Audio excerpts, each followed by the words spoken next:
Assalamualaikum, good morning sa lahat ng mga followers ko dyan.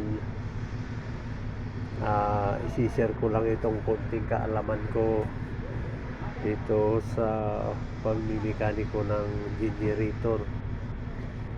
Ito mga ka-generator, mag-a-adjust ako ng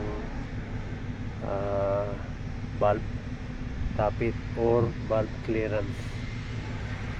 Yan. Ito yung valve clearance tappet niya. Yung mga rocker arm niya, nandiyan din, rocker arm din ng injector. Mag-adjust ako ng valve clearance. Ang model pala itong generator nito QSX15 Cummins generator 625 kVA. Ito mga ka-generator, mayroon dito yung timing nya.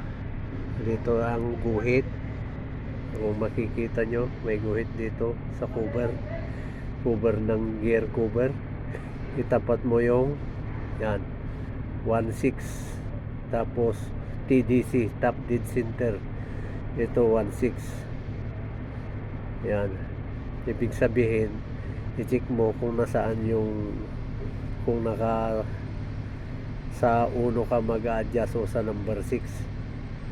Yan, 1.6, tapos sunod nito 2.5, kasi ang pairing order nito 1.5 1.52634 1.52634.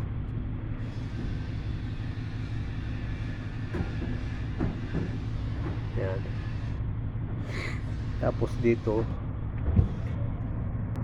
ang pairing order nito 153624. Dito isi-share ko din dito kung paano malalaman kung nakatap ang uno. Itong rocker arm niya, ito may ruler siya dito. Ikutin mo lang dito yung ruler niya, yun, hindi umiikot yung ruler. Yan, hindi umiikot, hindi siya ikot. Number 6 to, nasa piston number 6 yan.